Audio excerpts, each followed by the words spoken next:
Hello ladies and gentlemen, welcome to another thing where I talk about things. Today we're going to talk about conventions, a couple of things actually, also news for the website, where we are at with stuff.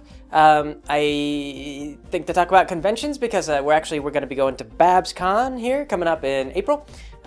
They asked me if I would make a promo for it using my my art style, which if you guys haven't seen my art style, we stream every single day from 5 p.m. Central, roughly. I'm usually late to this. 5 p.m. Central, like I'll go get dinner and then it'll be a half hour late. If you want to pop in at 5:30, it's more likely that I'll be streaming at that time. But anyway though, so like 5 technically, but 5:30, and then on until I have at least 10 seconds of footage done or more, depending on how time is permitting.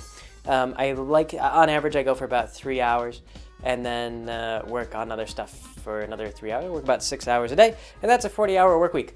But in terms of work, we are doing okay. We are doing okay financially.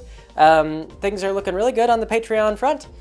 We are actually among the top 100 Patreon-supported creators on the website. We got an email. It was kind of a fun email. It was a little bit amusing, though, because what they did is they sent us the email, and they CC'd it instead of BCC. So we got to, like, all 100 top Patreon supporters, we were in, like, a big email with them. A couple of names that I recognized on there. I mean, like Zach Wiener, also very big. If you don't know Saturday morning breakfast cartoons, you should go check him out because he's pretty funny. He does a lot of intellectual humor, and then also lowbrow stuff. He kind of just alternates back and forth, whatever he's feeling like in the day. Daily comics, fun comics, oftentimes very clever, good to read. I can't remember if Dr. McNinja's on Patreon, but if he is, I bet he was on there and he just wasn't talking to people. I didn't respond to anyone I don't know. I didn't know what to say to people. Some of those people are like, oh, you're pretty cool. In the stream, I forget the stream. Stream's not important. So donations were doing really well. YouTube, this is good because YouTube ad revenue is actually going to be really scarce this month. At the end of this month, I'm going to get we're not going to get a lot of money. Basically, YouTube has gotten funny is they pay out less and less every single year. What they're doing is they have a system where they're taking more and more ads and they're spreading them around as much as they can. And the more ads they take on, the less worth they have. So any YouTuber who's trying to make a living on YouTube, you have to have more and more viewers and you have to grow bigger and bigger just to defeat how much YouTube is bringing in. This month, we're going to probably make I would say, Peterep and I, since we split it, we will individually make like $350 at the end of the month from ad revenue. This month, just to give you a perspective on how bad that's gotten, it's the lowest it's ever been. Like I said, this is a continuing trend. So what we're hoping is the Patreon. If the Patreon takes off enough that we make $3,000 a month through Patreon, then that's it. We are earning enough for independent living independently of YouTube, and then the ad revenue is just that's extra. Every month, but we should recover somewhat by March, and hopefully we'll be back up. That won't be a big deal. Like I say, we're doing well with Patreon, so that's going along pretty well. Yes, we'll be in BabsCon.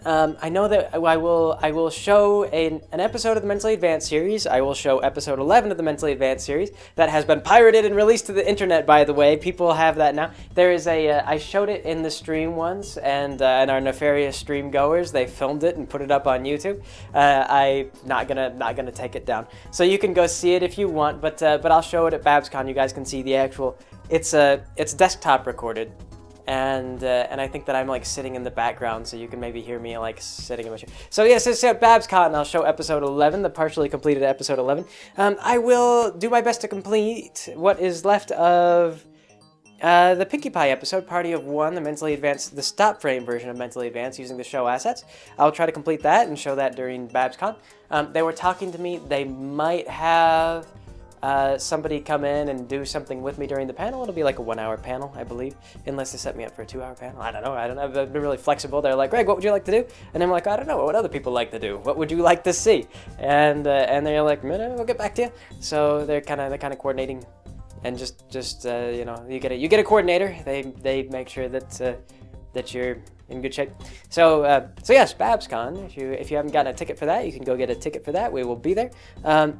Unfortunately, though, I do have bad news. Equestria Primates is on hiatus. I talked to Peterep. We've got more progress past what we have in the preview. We've got them in the train. The next scene is that they go to the train, and I believe that's where the preview ends. And so we've got like about a minute of them being in this train, and it's like the scene's only about a minute long. But it looks great. It's got like the train rocks, the background moves. It looks really good. But I was talking to Tabletop just about progress on the whole thing, and we were shooting for January, was when we wanted the Equestria Primates to be done. But progress has been so slow on it.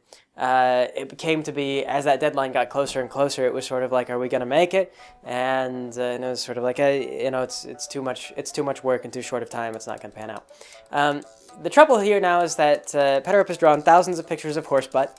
He has drawn more horse butt than many people will see in their lives. I mean, I know a lot of you out there have seen a lot of horse butt. You might trump Tabletop's horse butt seeing days, but he confessed he's a little bit burned out on pony.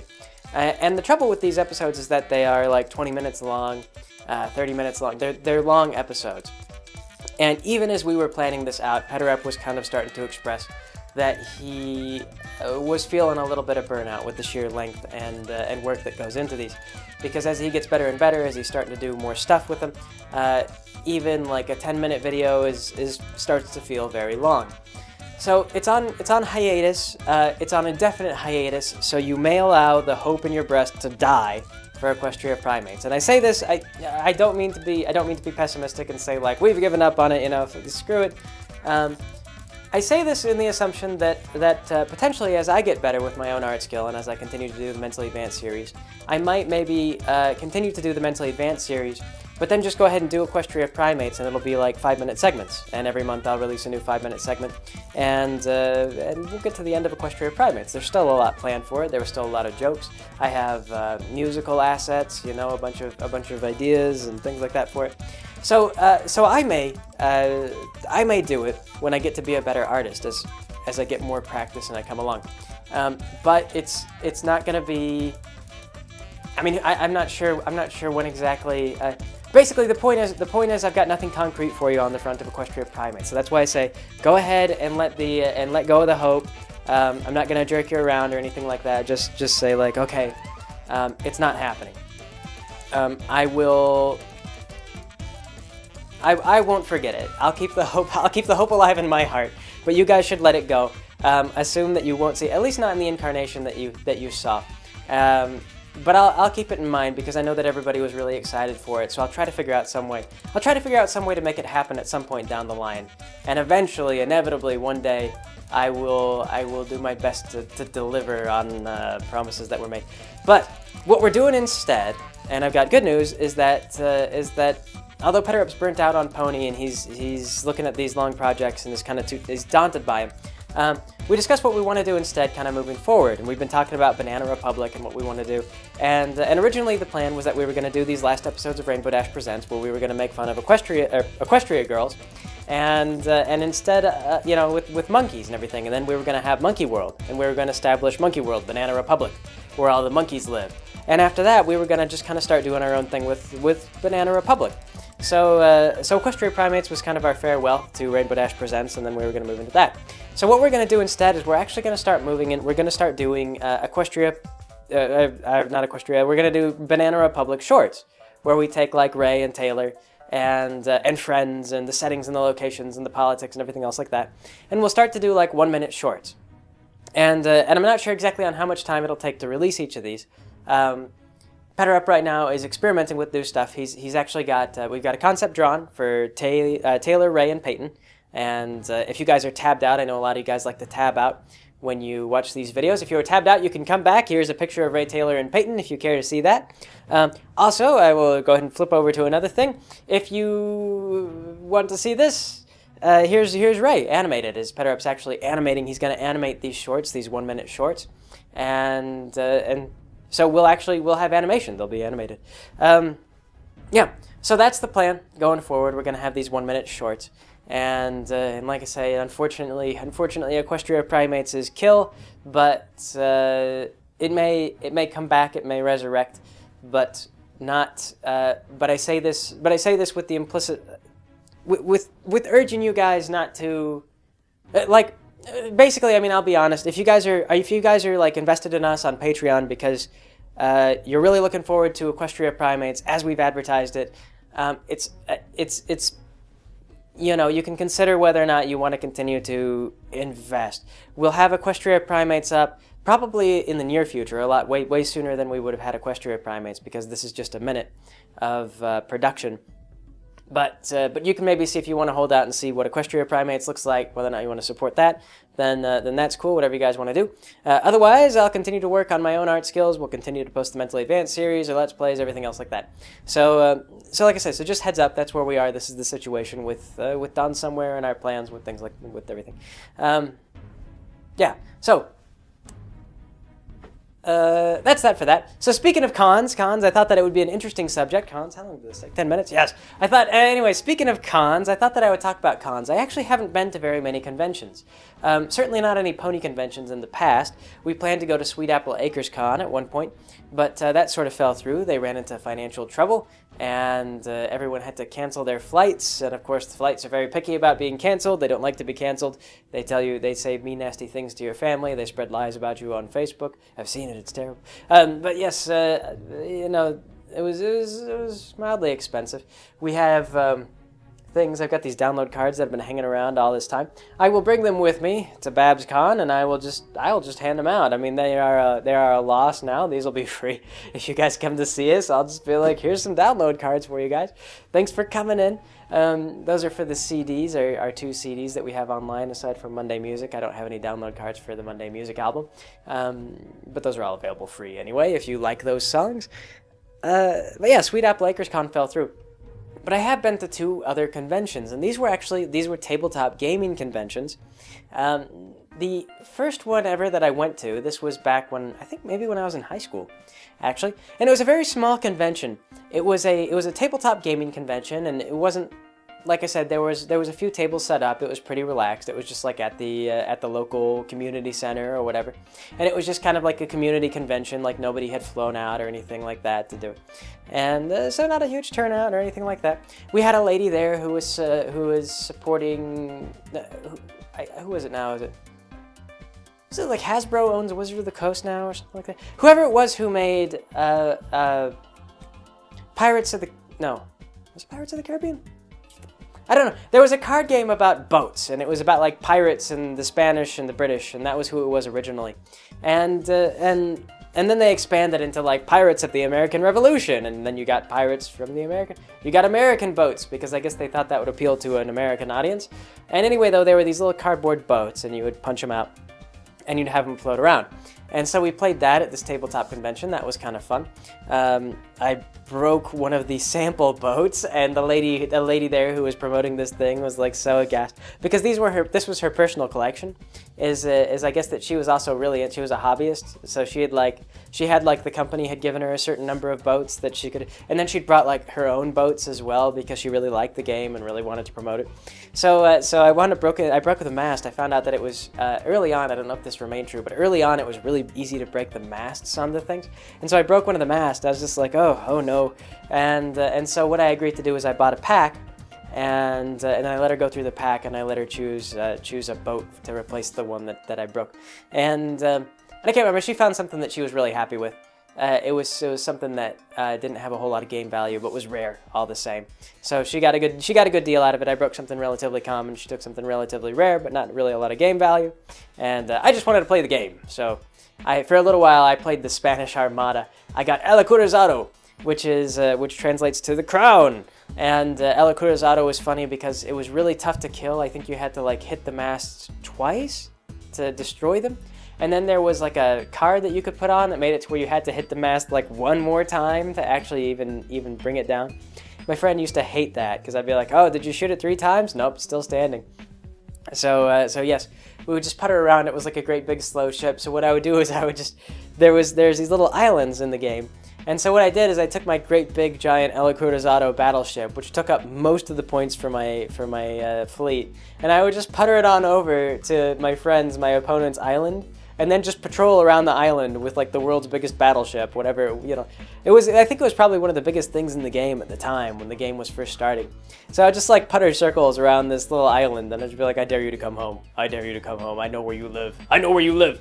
So I used to win games that way, and by win I mean drag games out for hours and hours and hours. Because when all your points are invested into one ship that just plays guard dog on the home island, what it does is it allows, like, my friend would have like a fleet, you know, like an actual legitimate fleet, and I would have like one cargo ship and then like one little sloop that was just like puttering around like as fast as it could go. And it's like, you put out fires, sloop, go out there, put out fires.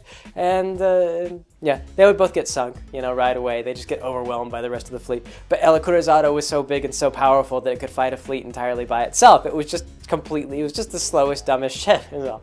So this was my strategy. Terrible, terrible, terrible to play with. But anyway, though, yeah, so we were introduced to that game at this convention. The other thing that we did is we played a role-playing game. And this was actually, this wound up being a lot of fun, not because the role-playing session was a lot of fun. I have no idea what was happening during the role-playing session. What occurred was that it wound up being a fairly large game, because it was kind of a small con. There was like 2 or 3 role-playing games that were going on, and we wound up with like 12 people sitting at a single table.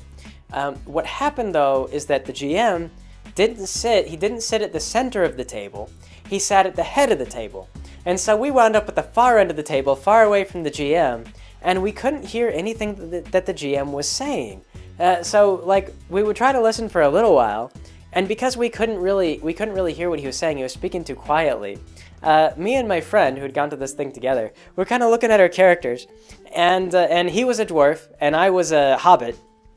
And so we're just sitting around and we start to chat. We're like we caught the fact that we were at the bar. And so we just let the GM know. We're like, yeah, we're just going to drink until our gold purses are empty. And he goes, oh, okay, all right. And we weren't disruptive about it. We played enough games by this point to know the rules on disrupting games. So we were just like, yes, we're just going to drink until we're silly drunk. And everyone else kind of conducted business while we sat at the far end and interacted only with each other. And what wound up happening is that he and I, through conversation with our characters, as we roleplayed being incredibly drunk, we spun this ridiculous yarn full of backstory and explanation, like where did we come from, what did we represent, like what families were we born from, and it was all this kind of like ridiculous satirical dwarf and like just stereotypes, like you know, and so my friend was like from the mountains, you know, where they mined and they delve too deep, of course, because all dwarves delve too deep. He was very proud of delving too deep. You've always got to be proud of delving too. Whenever you hit Balrogs, that means that you're a really good dwarf. You've delved just deep enough. I mean, just imagine one of these days dwarves are going to progress technologically enough that they can delve past the Balrogs, and who knows what kind of precious metals are below the Balrogs. I mean, come on. And so he was going on, and I was talking about like, oh, you know, like my little home out in the grassy knolls and all these things, and just like, oh, I love tea and I love lemonsies, and I would love to have you as a friend. And then we started talking about the more we role played drunk, the more we started to talk about like, I can't remember who did this, but finally one of us bursts into tears, and we're like, you don't understand. You don't understand. My brother drowned when I was young. That was a traumatizing experience. And then the other one of us goes, your brother drowned? Oh my God, my brother drowned. And they're like, oh, how did your brother drown? My brother drowned in a well. And then he goes, oh, he goes, my brother drowned in a well. He goes. Like, so we start recounting it, and we just start to agree like about this account. They're like, oh, your brother drowned in a well. My brother drowned in a well. We must be brothers. And then he's like, oh, but I only had one brother. Which one of us? Which one of us drowned in the well? And so we started to have this argument about like, well, I drowned in the well. I drowned in the well. If I drowned in the well, maybe I got amnesia. And so we start to pose all these hypotheses and these theories, and like, what if we had a third brother? We weren't even the same race. So eventually we got this story where there was like 13 dwarves and like 13 hobbits, and they're all standing around the well, and they're like, no, I think, because like we would start to say like, well, I think I might have had a third brother, and it was like, oh yeah, no, maybe I had a third brother too. Now that you mention it, I might have had a third brother. I forgot because of this traumatic experience, amnesia. You say, oh yeah, and so it's like, so my brother fell in. It was like, oh, I thought it was my brother. Oh yeah, so your brother fell in. And so we just kept getting like more and more dwarves and more hobbits until like the entire family was basically gathered around the well, as one of us died in the well, but then got amnesia and forgot that we had been rescued, and all of us, the whole family, all got amnesia because it was such a traumatic soap opera experience. And so we're just going on and on and on like this, and somehow like after, I don't even know, it must have been like 4 hours of just rambling just rambling on and on about all this stupid, like this theoretical, like where did our families come from, who really drowned in the well, all this. Finally, the GM interrupts us, and he goes, "So hey guys, it's your action." It was just like, everyone roll initiative, and so we rolled initiative, and because just by a complete stroke of luck, me and my friend rolled the highest initiative. So we're looking at this map, and there's a bunch of pawns like set up. There's like red pawns, and we're mixed in with the red pawns, and then there's blue pawns, and like the enemy. And so the GM goes, "All right, guys, it's your action." And like we look at each other and we're like, "Oh shit, when did we get into combat?" and the GM is like, "Are you guys still drunk?" And we were like, "Man, we've been drunk for like however long this game is going. We stocked up on beer. We've been drinking." Like, we confessed that this entire time we were like, "Yeah, I mean, I haven't been able to hear what you guys were talking about, but you weren't talking to me, so I just kind of let it go." And the GM said, so we were like, "Yeah, we've been drinking this entire trip and socializing, and we're best friends now." And they're like, "Okay, so all right, well that's great. What do you want to do? Like, what's your action?" And so I look, and then I'm like, "Well, there's all these red pawns with us, and there's all these blue pawns with us. Red pawns must be evil. Attack the nearest red pawn." And the GM just kind of has this look of befuddlement, like, "Okay, you attack the red pawn directly in front of you. Roll for sneak attack."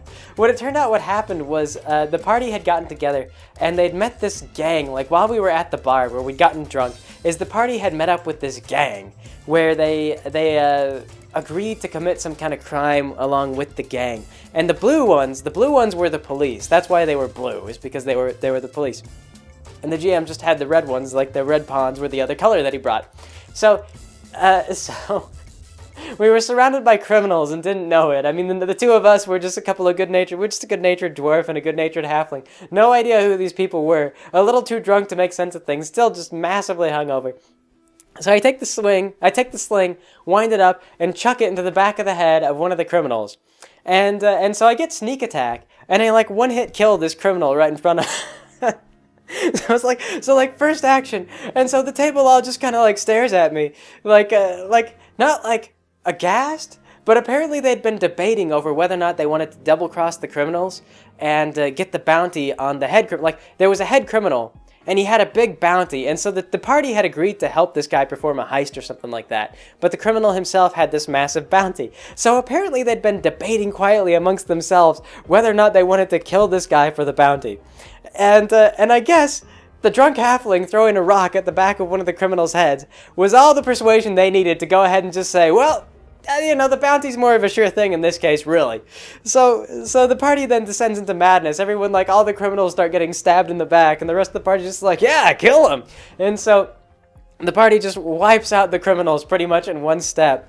And so we're kind of standing around in the aftermath, and so my friend and I finally quiet down, and we strain to listen to what the GM is saying.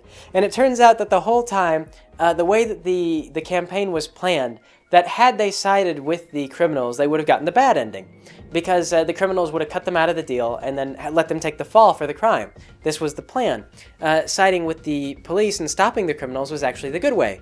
And the party had gone around this in kind of an unusual manner. They'd almost nearly done the wrong thing. But because of us, because of this drunk little clueless halfling that thought that red was a terrible color for a pawn to be, my pawn racism, we wound up saving the day. So that was the time that I actually saved the day by not paying any attention to a game.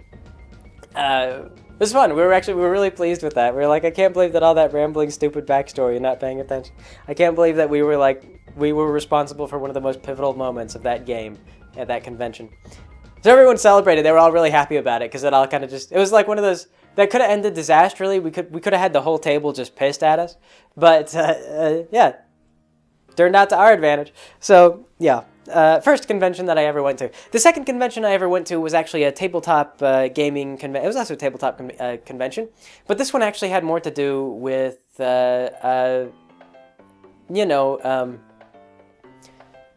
like Warhammer. Except they didn't have Warhammer present. In fact, they kind of set a rule. They were like, you can go down to your game store and play Warhammer 40k any day of the week. And this is actually true. The way that gaming is kind of unfortunate in that there are a lot of really great games out there that you would just love to play, but a lot of times, unless you specifically organize for you and your friends to get together and play them, or if one person doesn't have all the assets needed to play, you really can't play them. Like, you can go down to any game store just about in every city and everyone plays Warhammer 40k.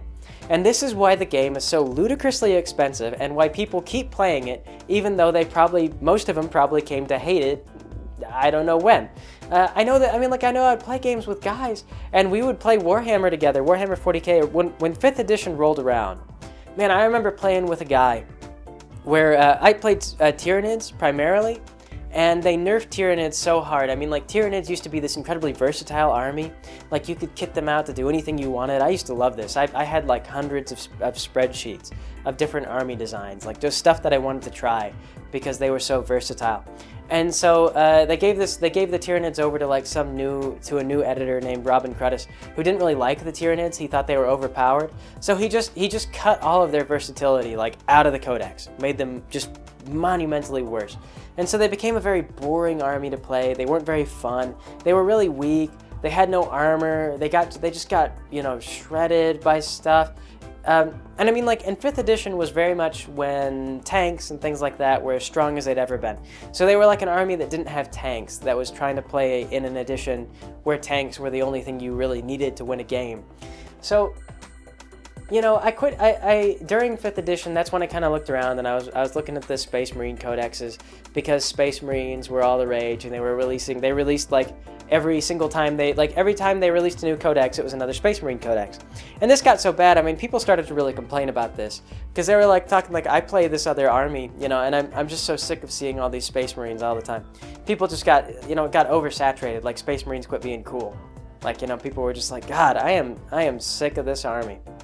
That's what you refer to as utility cost. That's like if you buy one hamburger and a hamburger is worth like $6 to you, maybe. You eat that hamburger, you're happy. Then you buy 2 hamburgers and maybe you can't finish like the whole hamburger, so you would eat like half the hamburger. And so that hamburger was like worth $3 to you, so you might not pay $6 for a second hamburger.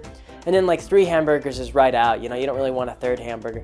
Warhammer 40k was doing this, where you had your hamburger, your Space Marines, and then they released another hamburger, and you were like, oh, okay, another hamburger, great, I guess I'll buy the codex for that and see if it meshes up with anything. And then they released a third hamburger, and you're like, oh, well, I don't really want another one. And they're like, oh, okay, well, how about another hamburger? We'll have a supplemental hamburger update. And so they just kept doing this, where they just had Space Marines everywhere. Dark Angel, you want to play Dark Angels? How about Blood Angel? How about Space? They're all Space Marines. They're all the same army, but they're slightly different. And the slight difference was that each codex was a little bit, like, they were powered differently. So, like, Space Wolves had cheaper infantry. So what I did is I picked up the Space Wolves codex. And the reason I did this was because I wanted to play a close combat-oriented Space Marine army. And you could sort of do this with the vanilla codex, but not as well as you could do it with the Space Wolves. And the Space Wolves also had like long-range combat capabilities as well, so if you wanted to add in like heavy weapon squads, you certainly could. Not only that, their heavy weapon squads were like 10-15 points cheaper than in the vanilla codex. So I remember sitting down with a guy, like I used to play with these guys in the town that I lived at the time, and they would, we'd play, and then maybe we might go get dinner, afterward, and just kind of like shoot the breeze and just be like, that was a good game. And anyway, so I sat down with one of these guys, and I got out my Space Wolves, and here's why I want to do this. What I did is I bought a whole bunch of lizard men, and then I converted them. Like, I took like bolters and things like that, and so I gave them bolters, and then I like gave them armor and kind of like tried to make them look bionic using green stuff and things like that. I altered them to fit the space theme, so I had space lizard men in space, and this was actually why I kind of wanted to play Space Wolves. And what I was playing with was like the Blood Claws or whatever. It was whichever guys were slightly more combat oriented, but were less recommended. I can't remember what it was. There was fluff reasons that I did it. Part of it was that they were disorganized and unruly if they didn't have leadership, and so like I just had them, running around like in their disorganized, unruly behavior. It's just like, yeah, roll for psychology. We're pissed. We attack the nearest thing. And so that was kind of how I played him, is I just had this way I wanted to play him. And I sat down against a guy who he had gotten sick of Space Marines. So what he did is he sat down and he built an army that was kitted specifically to kill Space Marines and do nothing else. He had like plasma tanks, plasma guns, heavy plasma weapons. You know, like everything was plasma. He was just like, it's all armor piercing. Like screw Space Marines. I'm sick of this. And what I had done is just lots and lots of skirmish units, and then like a million zillion heavy machine guns, heavy bolters, if you're familiar with the game. I just had all these machine gun nests, and I just kind of like lined them up along the back, and I was like, yep, these guys stand in back and just shoot you with a million zillion bullets, and these guys run ahead into the bullet, storm, the spray of bullets. And that is how I plan to move this army. And so this guy, he goes, oh, great, that sounds like exactly what I need to kill you with my stuff. But what turns out, though, the way the game worked was that if your guys were in cover, then they got armor saves, even though the plasma was supposed to punch through their armor. So I just kept running through cover, because I was used to playing Tyranids, and the only way you win with Tyranids is if you make use of cover. I was very used to playing with the mentality of, I have terrible, terrible armor, and I can't be out in the open. So I played this way.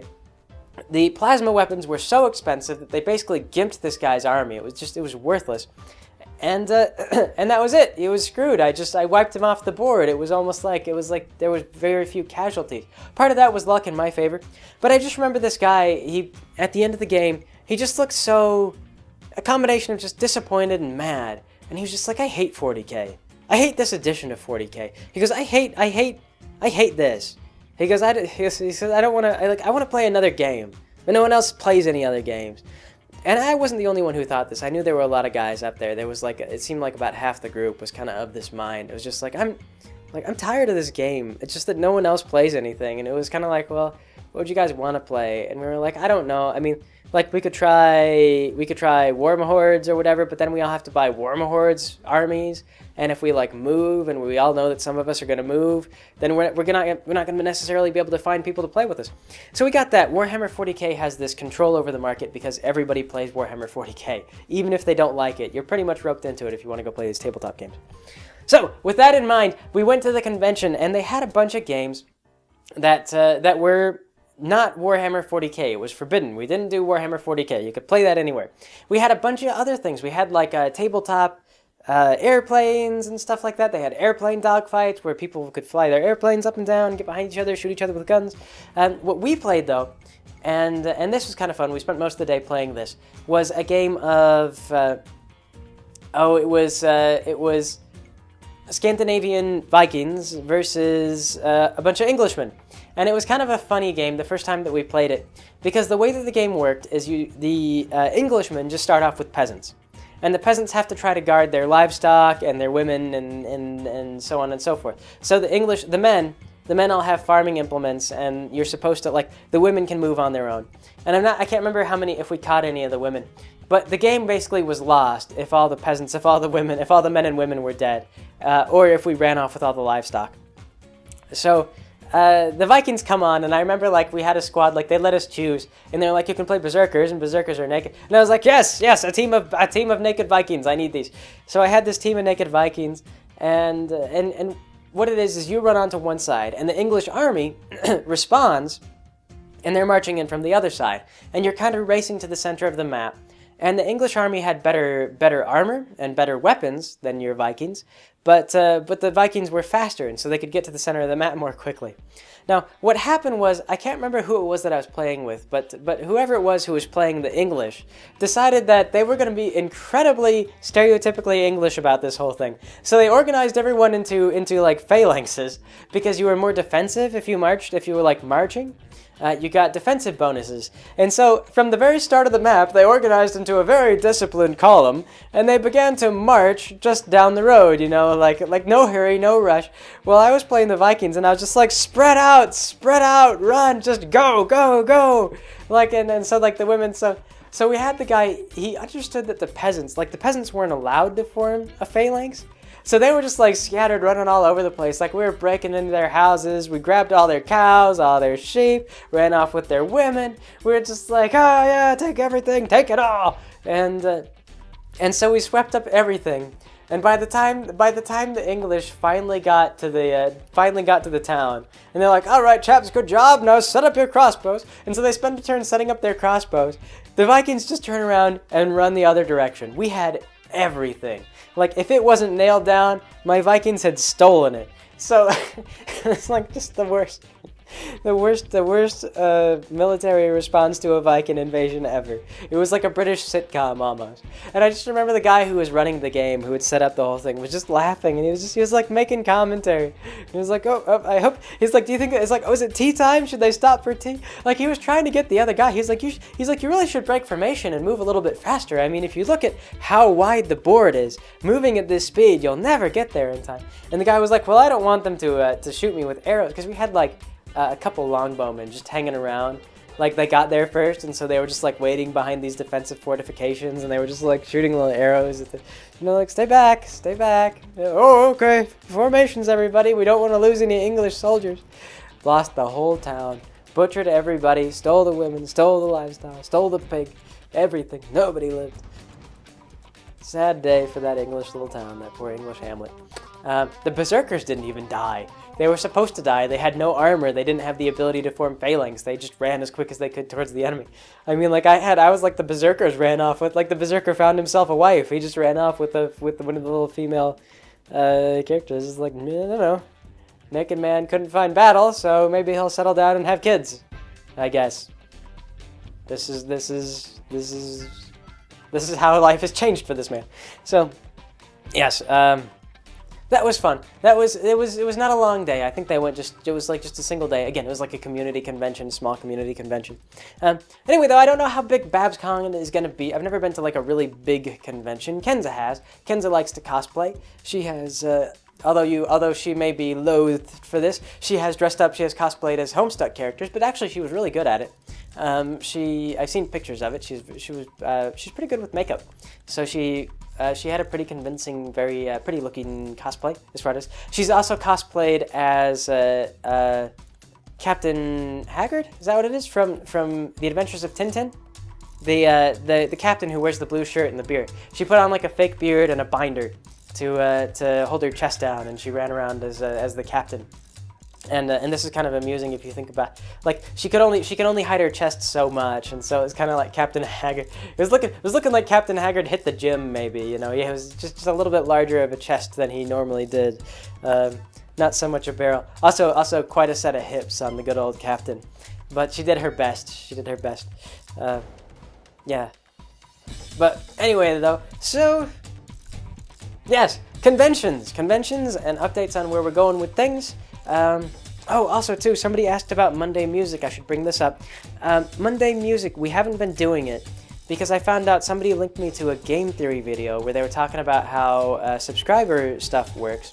And YouTube apparently does this thing where if I release a video and people don't watch it, then YouTube takes this as a sign that people are becoming disinterested in my videos. This is why, I mean, like, we have 130,000 subscribers, most of which you would assume are subscribed for pony stuff. But even when we post the Mentally Advanced series, you know, it's like 30,000 hits. You would expect a great deal more than that. And indeed, you do see that for, like, Rainbow Dash Presents. But we get so few visitors for the videos. I mean, it's pretty consistent. You see, like, a lot of the same people kind of watching these. They're into these. We very slowly go up. But that's because people are subscribing specifically to watch these things.